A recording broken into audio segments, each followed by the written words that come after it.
In the history of mankind, we have a number of people who try to help.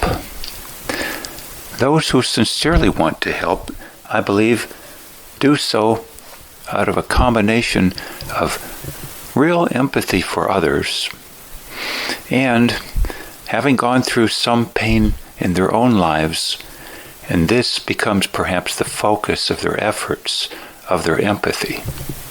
But I also believe this can typically go awry then.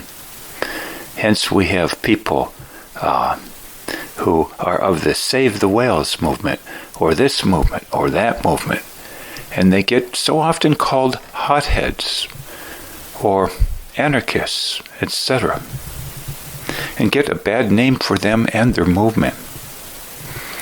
What gives here? Again, I think it pays to clarify, are they doing so first out of a genuine empathetic desire to help others? Or is it a way of taking out their frustrations on an audience who is not simpatico with their own? That's the first question I have. Secondly, though, simply because we may have genuine empathy and not want to club anyone else over the head with our message, if they're not simpatico with it, doesn't mean we have the tools to do so effectively. And hence, without getting a lot of blowback and causing a lot of animosity in certain other people. Why might that be? Now, there is a passage from a Christian Bible perspective in the 1 Corinthians 13 chapter, and I am not a minister, and I don't state what my religious views are here, but I would say it is instructive of a sort. And one portion of this passage talks of, if I have prophetic powers and understand all mysteries and all knowledge, and if I have all faith so as to remove mountains but have not love, I am nothing. And it continues, if I give away all I have, and if I deliver up my body to be burned, but have not love, I gain nothing.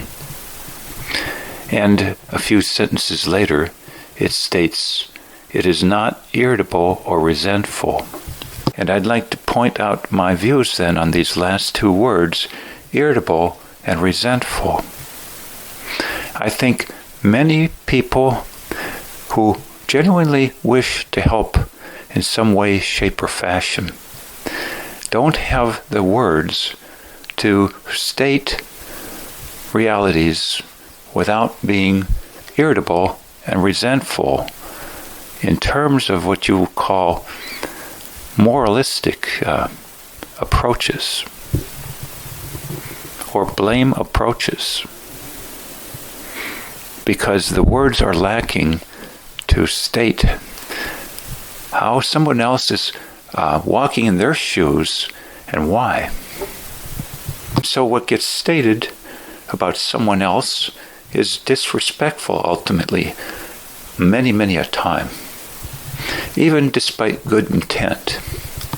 This then, I believe, is why one leading Christian psychologist with a great following on YouTube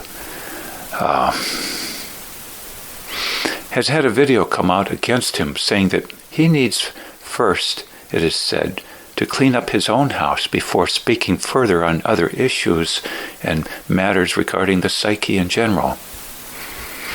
I would say in my own parlance, he needs to be more respectful in terms of the terms he uses to communicate his message.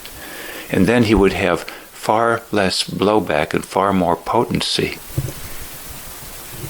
Otherwise, hence the phrase, a hothead, or someone who has an axe to grind, etc., etc.